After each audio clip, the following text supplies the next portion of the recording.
中华田中一个巷仔口，常常有民众乱弹粪扫，环保局抓去按迄个监视器，结果翕到一个老农乡亲伫个狗缸内弹粪扫弹6摆，依法开出着6张的罚单，这个罚款总共是7200块。这老乡亲接到罚单是错一条，讲这个粪扫车逐工拢会经过迄个巷仔口来收粪扫，唔知影讲安尼会去互罚钱。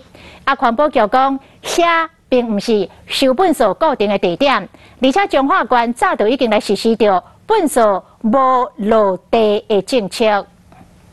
老阿伯骑车载太太来到巷仔口停落来，顺续甲车顶一大堆黑色粪扫地啊，等来就骑车离开。过工2个人佫出现，即摆是太太甲挂伫车后壁一大堆粪扫等伫遮。同款的状况，老阿伯伫狗缸内等6摆，无偌久，伊雄雄接到环保局6张罚单，总共7200块。立袂起啦，伤济啦，咱算讲吼，咱可能老翁仔某法院拢讲，唔知影遮袂使等粪扫。一个禁止等粪扫的警告牌啊，嘛是一透早才拆的。不过现场要是有人黑白等粪扫。啊，这是有人的，哦，这是。你啊，我像拢扫车拢来收啦，嘿，啊，这会甲伊放在遮啦。唔看伊个粪扫车无来啊，无要放在家。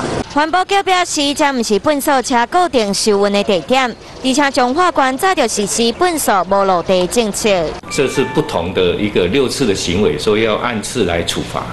环保局呼吁民众，若是无法度伫定点等粪扫车，会使到清洁队设置的定点收运站，或者是直接送到清洁队收运。千万唔通为着一时的方便度黑白等粪扫，安尼是有可能会互罚钱的。